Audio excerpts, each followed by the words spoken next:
There is a man I want to tell you about tonight. I will not say his name, not because I have forgotten it.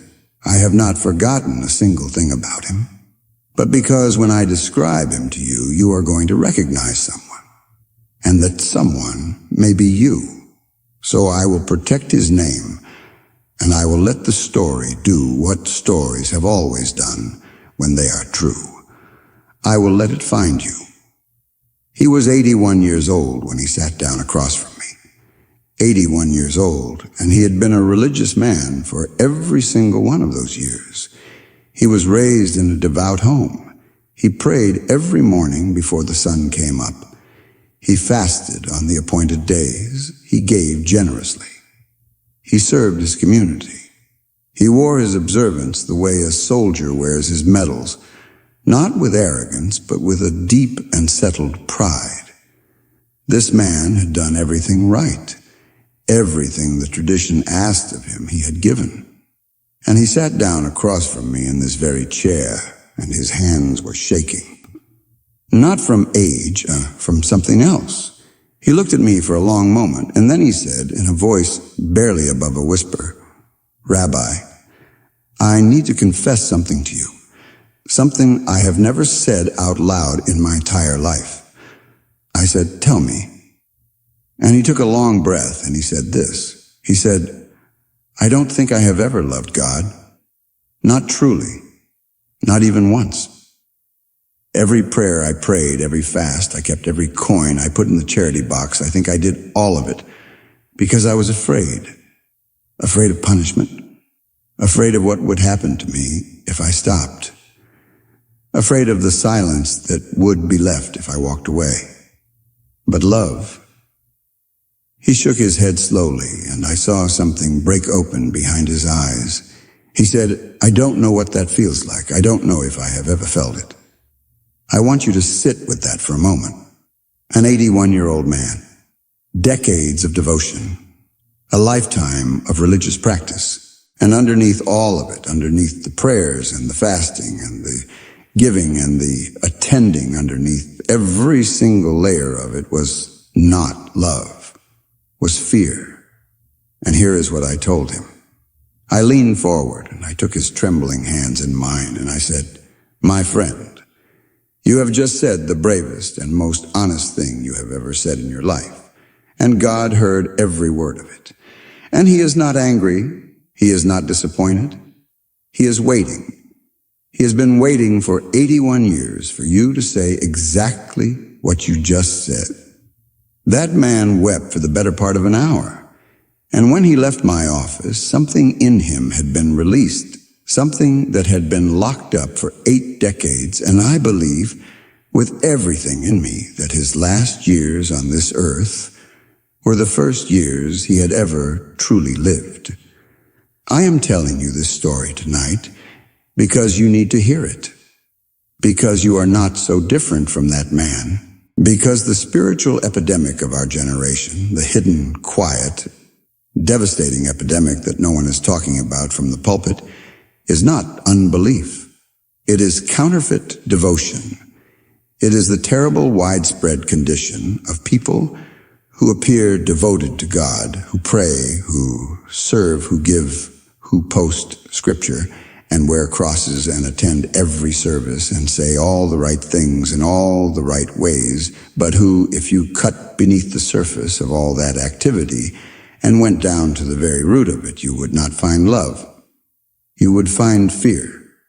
If this is touching something in you right now, if something in your chest tightened when I said that, then this video found you on purpose. That is not an accident. That is the hand of the Almighty pointing directly at something in your heart that he wants to heal tonight. Type the words, "Open my heart," in the comments right now. Just those 3 words. Type them as a declaration, not as a request. Because what we are about to walk through together is ancient, and it is urgent, and it requires you to show up with nothing hidden. Stay with me. This is going to change everything. I need to take you back, far back, 3,000 years back. back to a hillside in ancient Israel where the air smells of dry grass and olive wood, and sheep where the late afternoon light falls golden and long across the rocky ground, and where a boy is sitting alone with nothing but a harp and an enormous, aching, overwhelming love for the God of the universe. His name is David. He is not yet a king. He is not yet a warrior. He has not yet slain giants or written psalms that would be sung for 30 centuries. He is just a boy, the youngest son, forgotten in the fields, while his older brothers stood tall and impressive before the prophet Samuel, and he is singing. Not because he was commanded to, not because he feared what would happen if he stopped, not as a transaction, not as a performance, not as a strategy to secure divine favor. He is singing because he cannot contain it. He is pouring out words to God, the way a man who has been lost in the desert pours water down his throat, desperately, gratefully, as though his very survival depends on the connection. And in one of those songs, Psalm 27, one of the most extraordinary documents in all of human spiritual history, he writes a sentence that made the ancient rabbis stop and read it again and again for thousands of years. He writes, "One thing have I asked of the Lord, that will I seek after, that I may dwell in the house of the Lord all the days of my life, to gaze upon the beauty of the Lord." Not to be shielded from punishment, not to secure his place in the world to come, not to avoid disaster, not to accumulate blessing, not to be protected from his enemies, to gaze, to see, to be in the presence of the one his heart loved, and to look just to look at his beauty. Do you understand what is extraordinary about that sentence? David was not approaching God as a subject approaches a monarch. He was not approaching God as a defendant approaches a judge. He was approaching God the way a man approaches the face of someone he loves so deeply that just being in the same room with them, just being able to look at them is enough. Is more than enough, is everything. That is Ahavat Hashem. That is the love of God. And it is so different from what most people experience in their religious lives that you could fit an entire ocean between them and the ocean would still have room. Now here is where I need to be very direct with you. And I need you to hear me not as a preacher speaking to a congregation, but as an old man who has seen too much and lived too long and sat with too many dying people to have any interest left in comfortable words. The rabbis of the Talmud, the great sages who gave their lives to understanding the deepest mechanics of the human soul and its relationship to God, they identified two fundamentally different motivations for religious devotion, two roots, two engines that drive two completely different spiritual lives that can, from the outside, look almost identical. The first they called Yirat Onesh, fear of punishment. The second they called Ahavat Hashem, love of God. And the Rambam Rabbi Moses Maimonides, the towering genius of medieval Jewish thought, a man who spent his entire life trying to understand the architecture of the spiritual world. The Rambam wrote about the difference between these two things with a precision that I have never seen surpassed in any tradition, in any language, in any century. He said that a person who serves God out of Yirat Onesh, out of fear of punishment, is like a slave who obeys his master only because he is terrified of the whip. And he said, crucially, that the sages did not praise this level of worship. They did not celebrate it. They recognized it as a beginning, a starting point, but they were absolutely clear that it was not the destination. It was not what God was asking for. Because here is the thing about a slave who obeys out of fear. The moment the threat is removed, the moment he believes he is no longer being watched, the moment he thinks the consequences have been lifted, he stops. The obedience was never about love. It was never about relationship. It was never about the master at all. It was always from beginning to end about self-preservation. And then the Rambam wrote something so beautiful and so devastating that I've thought about it almost every day for 50 years. He said that a person who serves God out of Ahavat Hashem, out of genuine love, does so for no ulterior motive at all. Not because of fear of evil, not to acquire good, not to secure blessing or avoid punishment or ensure a favorable outcome, but because it is truth, because God is real, because the love is real, because the heart has been so captured by the goodness and the beauty and the reality of God, that obedience becomes not a burden, but an expression, the most natural and inevitable expression of who that person has become. I want to ask you a question now, and I want you to hear me when I say that I'm not asking this as a challenge. I am not asking it as an accusation. I am asking it the way a physician asks a question when he loves the patient and needs an honest answer before he can help. Why do you pray? Not the answer you would give at your church or synagogue. Not the version you would post on social media. The real answer. The one that lives underneath all the other answers. The one that has never been said out loud. When you strip away the theology, the tradition, the habit, the obligation, when you go all the way down to the very bottom of why you approach God, what is there? Is it love? Is it a heart that runs toward God, the way a child runs toward a father who has just walked through the front door? Is it an overflow, something you cannot keep inside because you are so full of gratitude and wonder and delight in who God is? Or is it something else? Is it the low hum of spiritual anxiety that says, if I stop praying, something terrible will happen? Is it the quiet, unspoken calculation that says, I need to maintain this relationship because I need what it provides, the protection, the peace, the sense that I am covered?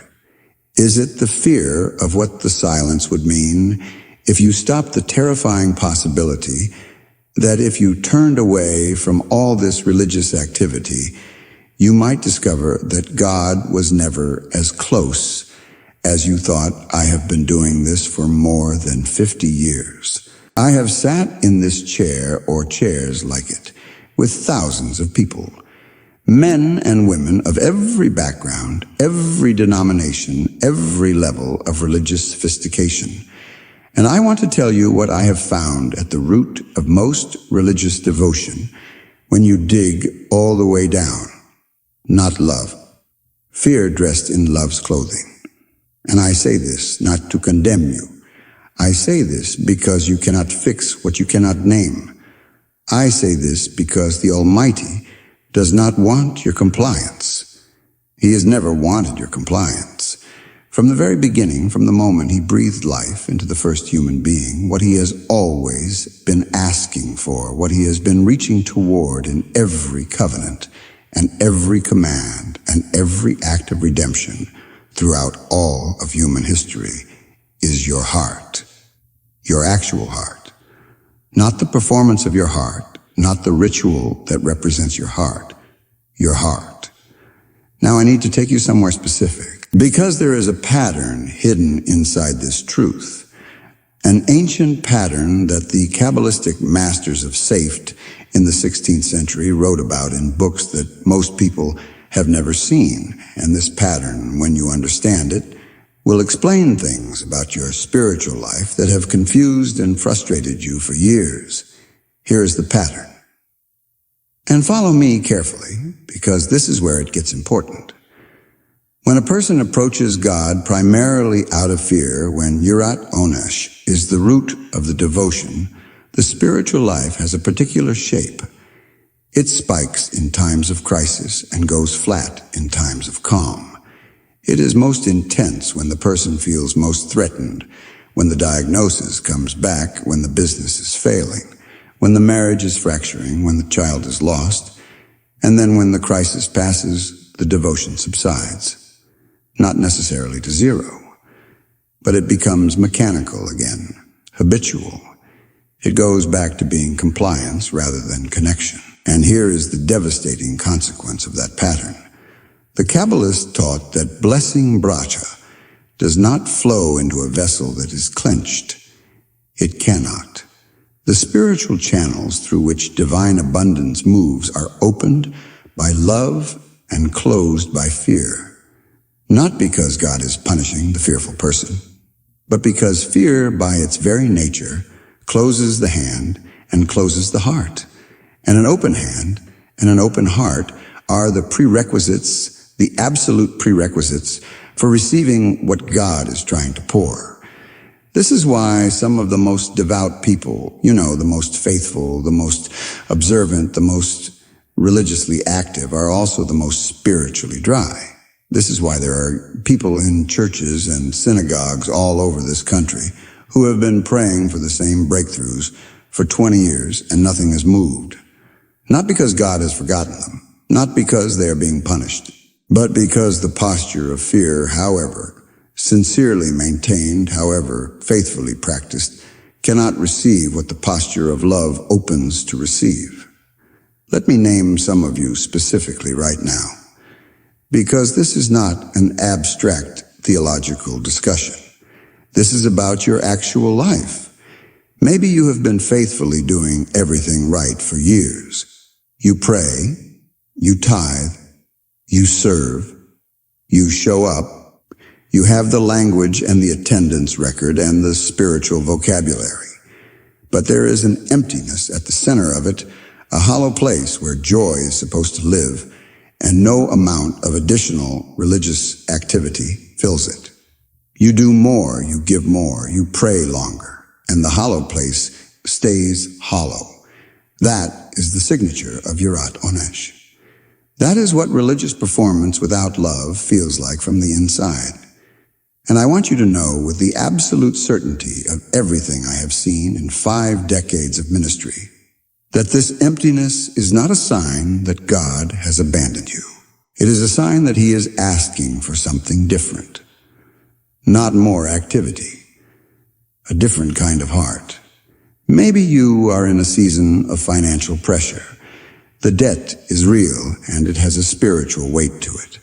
A heaviness that goes beyond dollars and numbers. And you have been praying, but the prayers feel like they are hitting a ceiling. And late at night, when the house is quiet and the fear is loudest, you wonder whether God is punishing you, whether you did something wrong, whether there is a sin somewhere in your past that is blocking the flow of provision. I need to speak directly into that darkness right now. God is not punishing you. He is not holding your provision hostage as leverage over your behavior. He is not playing a cosmic game of cause and effect in which your failures produce financial drought. That is the voice of Yirat Onesh, speaking that is fear, trying to explain your circumstances through the language of deserving and punishment. And it is not the voice of God. The God of Israel, the one who provided manna in a wilderness, who multiplied oil in a widow's jar, who prepared a table for David in the presence of his enemies, that God is not your accountant. He is your Father. And maybe your marriage has gone cold. Maybe the warmth left gradually over years, the way a fire dies when no one tends it, until you woke up one morning and realized you were sleeping next to a stranger. Maybe your children have wandered. Maybe the sickness in your body has not responded to the prayers you have prayed with everything in you, and somewhere beneath all the faith you perform in public, there is a question you are afraid to ask, afraid that if you asked it, it would reveal something terrible about the state of your relationship with God. The question underneath all the questions is this: does He actually love me? And here is what I have come to tell you from everything I know, from every text I have studied, from every bedside I have sat at, from every broken heart I have held in 50 years of ministry. Yes, with a love that the prophet Jeremiah described as an everlasting love, with a love that Psalm 36 says extends to the heavens, with a chesed, a loving kindness that the psalmist repeats 26 times in a single psalm 26 times, as though once is not enough to break through what we believe about ourselves. Kilolam chasto. His loving kindness endures forever, forever. Not until you make a mistake. Not until you prove you were never really good enough. Forever. But here is the thing about a love like that. You cannot receive it while you are hiding from him. And fear makes us hide. Fear makes us approach God with our certificates and our credentials, our prayer, count our church attendance, our giving record, as though we need to convince him that we deserve to be in the room, as though we need to prove our worthiness before we can draw near. And in doing that, in bringing our performance into the room instead of our hearts, we keep the relationship at arm's length. We keep it formal. We keep it transactional. And we miss completely, entirely, the thing that God has been trying to give us all along. Himself. Not just his blessings. Himself. Now I want to give you the ancient prescription. I want to give you what the Chassidic masters, the great Baal Shem Tov and his students, taught in the villages of Eastern Europe in the 18th century, to simple people who had never studied Talmud, but whose hearts were as hungry as yours is right now. The Baal Shem Tov said something that scandalized the religious establishment of his day. He said that a simple farmer who plows his field and says, "God, I love you," with a full heart, is closer to the truth of the Torah than a scholar who knows every word of the law but approaches God only to avoid punishment. He was not attacking scholarship. He was revealing the heart of the matter. He was saying that the entire architecture of the Torah, all of it from the first letter of Genesis to the last word of Deuteronomy, is built on a single foundation, not fear, love. The Torah says, "Vahavta et Adonai Elohecha." You shall love the Lord your God. Not you shall fear him. Not you shall comply with him. Not you shall perform for him. Love. And here is the ancient secret hiding in plain sight in that commandment, the secret that the rabbis of every generation have wrestled with, because it seems at first like an impossibility. You cannot command love. You cannot legislate it. You cannot manufacture it through willpower. You cannot produce it by doing more religious activity. Love is not a performance. Love is not a behavior. Love is a response of a heart that has truly seen who it is responding to. And so the question is not, how do I produce love for God? The question is, how do I see God clearly enough that love becomes inevitable? And the answer, the ancient answer, the answer that the mystics of every century have arrived at independently is this. You must stop praying at God and begin praying toward God. There is a difference, an enormous difference. Praying at God is what we do when prayer is primarily a transaction, when we come with our list of needs and our record of religious activity, and we present both to God as evidence that we deserve a response. This kind of prayer keeps God at a distance. It keeps him in the role of the powerful authority figure who must be properly approached, properly petitioned, properly appeased. Praying toward God is what David did on that hillside with his harp. It is moving in the direction of the person, not the power, not the force, not the principle, but the person moving toward him with the simple, vulnerable, open desire to know him and be known.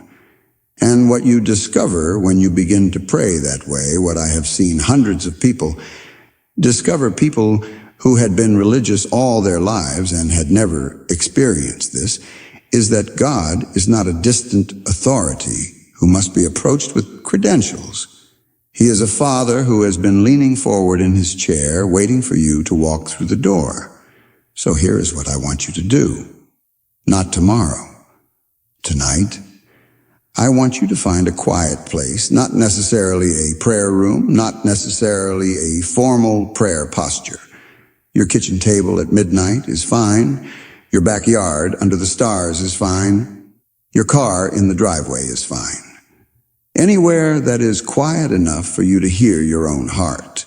And I want you to begin with honesty. Say this. Say these words out loud, because there is something that happens when the truth moves from the inside of a person to the outside, when what has been hidden becomes spoken. Say, God, I need to confess something to you. I am not sure I have ever truly loved you. I am not sure that my devotion has ever been more than fear dressed in the language of love. And I am sorry, not because I am afraid of what my lack of love means for me, but because you deserve better than a frightened servant. You deserve a son. You deserve a daughter. You deserve a heart that comes to you freely and fully, not to get something or avoid something, but simply because of who you are. Say that. And then, and this is the practice, this is the ancient prescription from the masters who spent their lives on this exact question, open the Psalms. Not to mine them for promises to claim, not to find verses to declare over your situation. Open them as love letters, as love, because that is what they are. Every single one of them is a love letter, sometimes joyful, sometimes anguished, sometimes confused, sometimes ecstatic from a human heart to the God it cannot stop moving toward. Read Psalm 63. Read it slowly. David says, O God, you are my God. Earnestly I seek you. My soul thirsts for you. My flesh faints for you, as in a dry and weary land where there is no water. He says, your steadfast love is better than life. Better than life. Not better than death. Better than life. The thing we most instinctively cling to, the thing we pray most desperately to preserve David, is saying that the love of God is more precious than that. That is not yirat onesh. That is not fear. That is a man who has been so encountered by the goodness of God that his entire value system has been reorganized from the inside out. That can happen to you. I am telling you, with the full weight of everything I know that can happen to you. Someone watching this right now has been carrying a specific weight, not a general spiritual heaviness, a specific one. You have been haunted by the feeling that your love for God is defective, that there is something broken in you at the level of your capacity for worship, that other people seem to have a genuine, glowing, effortless devotion, and you have always been faking it, going through the motions, doing the right things, saying the right words, but never feeling what you are supposed to feel. I want to speak to you directly. You are not broken. The distance you feel is not evidence that you are disqualified. It is evidence that you have been approaching God with the wrong map. The map of yirat onesh, the map of fear-based devotion, does not lead to the place you are looking for. It leads in circles. It leads you back to the same hollow place every time. But the precise moment that you tell the truth, the way that 81-year-old man told the truth in my office, the map changes. The door that you have been standing outside of for years opens. Not because you earned your way through it, because you stopped pretending you had. God does not require your performance. He requires your presence. And here is the promise, not my promise, but the promise of the Torah itself, the promise that has been tested by 3,000 years of human experience. When you come to God with an open and honest heart, He rushes toward you. This is the truth hidden in the story of the prodigal son, which is not a Christian story and not a Jewish story, but a human story. A story about the heart of God. While the son was still a great way off, the father saw him and ran. God does not wait for you to arrive at the front door, cleaned up and respectable, with your religious credentials in hand. He sees you coming from a distance, stumbling, confused, smelling of the far country, not sure he will receive you, and he runs. He runs. Write these words on a piece of paper tonight, not your phone. Paper. And put it where you will see it tomorrow morning and every morning after that until it becomes true in the deepest place of your soul. Write this. Today I come to God, not as a servant terrified of his master, but as a child who is loved beyond all reason and who loves in return. Write it. Look at it. Say it. And watch slowly sometimes, painfully slowly, but surely watch the architecture of your spiritual life begin to change. Watch the hollow place begin to fill, not with more activity, with presence, with the shalom that the Torah describes not as the absence of problems, but as a state of wholeness, a word that means nothing missing, nothing broken, everything aligned with the love that holds the universe together. Your breakthrough is not waiting on your performance record. It is waiting on your posture. Open hands, open heart, a love that is not afraid. I want to close with a blessing. But before I do, I want you to do something for me.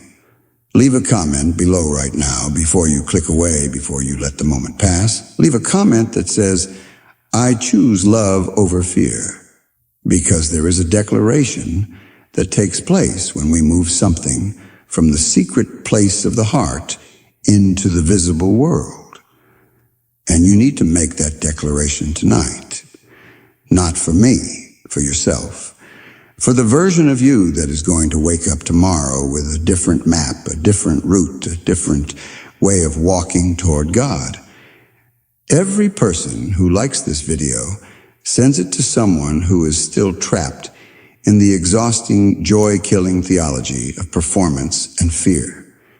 Please like it, not to support a channel, but to potentially change a life. Someone you know is praying in fear right now. Send this to them. Subscribe to this channel, not as a consumer, as a student of the ancient things, the things that have survived every empire, every exile, every catastrophe, because they are not human wisdom. They are the wisdom that was breathed into the world at the moment of creation, and they are as alive today as they were the morning David sat in a field and sang to the God he loved. Now, the blessing. The same blessing spoken by the priests of ancient Israel over the people of God for 3,000 years. I speak it over you now with everything I am. May the Lord bless you and keep you. May he make his face to shine upon you, not the face of a judge reviewing your record, but the face of a Father who delights in you with a delight you have not yet allowed yourself to fully receive. May he lift his face toward you and give you shalom, not the peace of a person who has finally done enough to feel safe. The peace of a person who has finally turned around, who has stopped running, who has looked into the face of God and seen for the first time not a warden, not an accountant, not a distant and demanding king, but love, just love. Enormous, ancient, patient, pursuing relentless love. That peace is yours. It has always been yours. Receive it tonight.